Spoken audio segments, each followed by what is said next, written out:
It's not a secret that the U.S. intelligence organization, the CIA, has overthrown many foreign governments. Here are 5 of the subtle and not so subtle ways it's done it. The first thing the CIA will usually try is funding the opposition.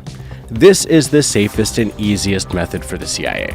It can be as simple as giving money to opposition groups or as complicated as supporting a military coup.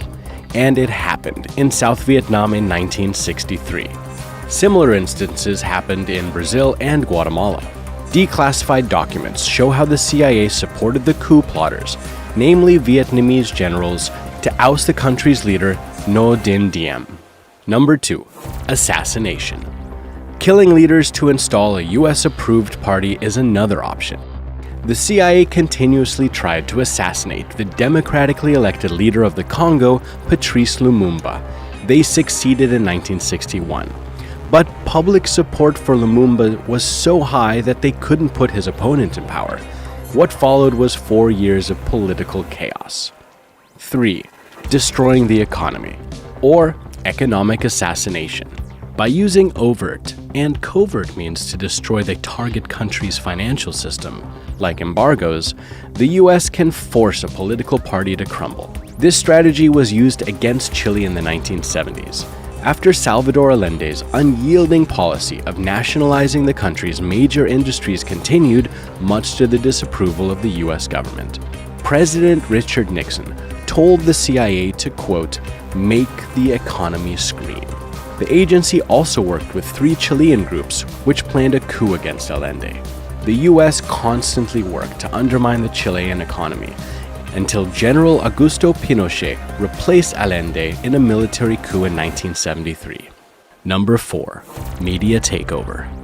The CIA will buy and use newspapers, TV, and radio stations to change public opinion and push anti-government rhetoric. This is what it did in Rome, Italy, in the mid-20th century. The CIA bought and owned 40% of the Rome Daily American, initially to keep it from falling into communist control. But a former CIA official later said, quote, "It's easier to buy a reporter, which we've done, than to buy a newspaper." And the agency has kept many American and foreign journalists on its payroll. Number 5. Creating chaos.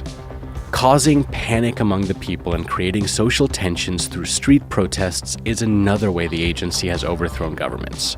And making sure the protesters don't know the real motives are also key. The fact that Iran's democratically elected leader Mohammad Mossadegh nationalized an Iranian oil industry previously operated by British companies was not very welcome by the US and the UK. The 2 countries instigated a coup to overthrow him in 1953, mainly through the efforts of the CIA. To throw Mossadegh out, millions of dollars were channeled into Tehran to buy off his supporters and finance street protests. The result? Mossadegh ended up living the rest of his life under house arrest. This is what we do know about the secretive organization. But who knows what we don't know?